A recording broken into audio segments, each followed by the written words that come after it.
नाग पंचमी की हार्दिक शुभकामनाएं आप सभी को। फ्रेंड्स, कैसे हैं आप सब? मेरे लड्डू गोपाल चैनल में आप सबका स्वागत है।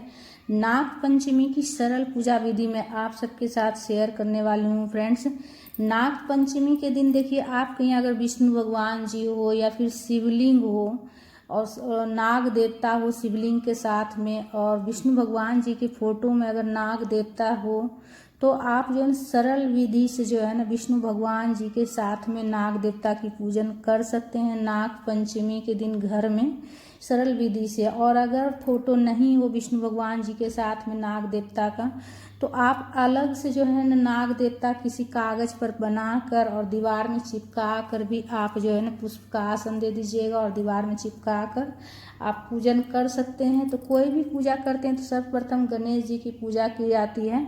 तो गणेश जी को भी हम विराजित कर लेंगे, पुष्प का आसन देकर गणेश जी को विराजित कर लेंगे। और सबसे पहले हम पूजा में दीपक प्रज्वलित करेंगे।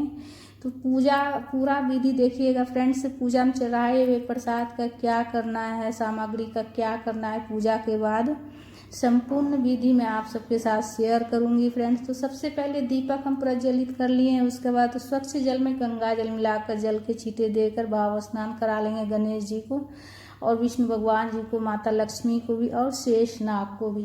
तस्वीर में देख सकते हैं, आपकी तस्वीर में शेष नाग है। अगर शेष नाग तस्वीर में आपका नहीं हो तो अलग से आप कोई कागज पर भी आप नाग देवता का चित्र बनाकर आप जो है पूजन कर सकते हैं। उसके बाद सबसे पहले गणेश जी की हम पूजा कर लेंगे। गणेश जी को वस्त्र के स्वरूप में कलावा समर्पित करेंगे और वस्त्र के स्वरूप में हम नाग देवता को, लक्ष्मी माता को, विष्णु भगवान जी को भी हम वस्त्र के स्वरूप में कलावा समर्पित कर लेंगे। उसके बाद हम पीला वाला चंदन से विष्णु भगवान जी को तिलक कर लेंगे, रोली से गणेश जी को तिलक कर लीजिएगा, अक्षत समर्पित कर लीजिएगा। संपूर्ण सरल और संपूर्ण विधि मैं आप सबके साथ शेयर करूंगी फ्रेंड्स। नाग पंचमी के दिन नाग देवता की पूजा करने से काल सर्प दोष जो है ना कभी हमारे जीवन में नहीं आती है। नाग देवता की पूजा करने से नाग पंचमी के दिन तो माता को भी सिंदूर लगा लेंगे हम। तस्वीर में माता है लक्ष्मी माता, तो लक्ष्मी माता को भी हम सिंदूर लगा लेंगे और सिंदूर लगाकर हम अपने चूड़ी में और मांग में सजाएंगे।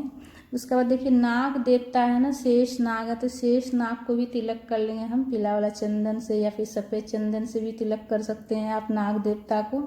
उसके बाद पुष्प समर्पित कर लीजिएगा, जो भी फूल माला हो आप चढ़ा लीजिएगा, जिस भी कलर का मिल जाए आपको, लाल, पीला, सफ़ेद, ब्लू, जिस भी कलर का आपको मिल जाए फूल आप चढ़ा लीजिएगा पूजा में।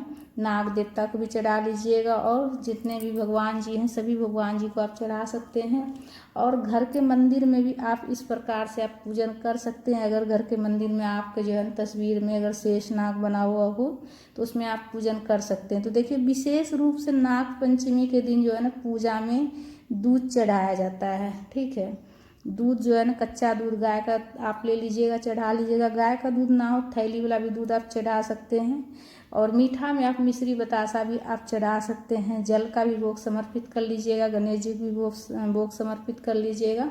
उसके बाद धूप प्रज्वलित करके धूप दिखा लीजिएगा। सभी भगवान जी का ध्यान कर लीजिएगा, गणेश जी का, विष्णु भगवान जी का। सावन का महीना है, भोले बाबा का भी ध्यान कर लीजिएगा, इसलिए कि सावन भी महीना है और भोले बाबा के गले में हमेशा शेष नाग रहते हैं।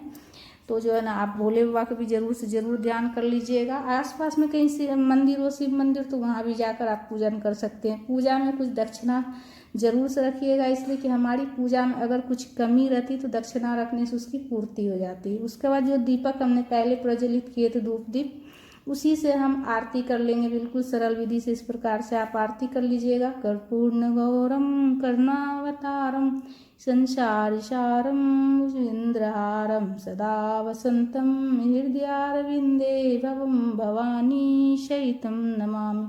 शेषनाग का भी ध्यान कर दीजिएगा और गणेश जी का भी ध्यान करते हुए भोले बाबा का और विष्णु भगवान जी का भी ध्यान कर लीजिएगा, इसलिए कि शेष नाग विष्णु भगवान जी के भी पास रहते हैं। शेष नाग के सैया पर ही विष्णु भगवान जी विराजित रहते हैं और भोलेनाथ के भी गले में शेष नाग रहते हैं।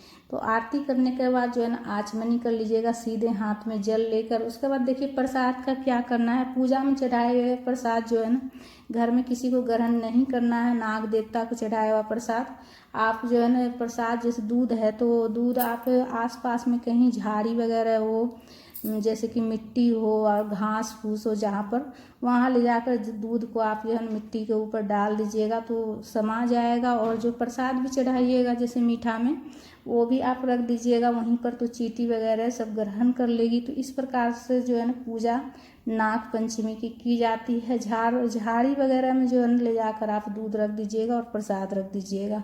तो फ्रेंड्स हमारा ये वीडियो आप सबको कैसा लगा, अगर अच्छा लगा तो लाइक ज़रूर कर लीजिएगा।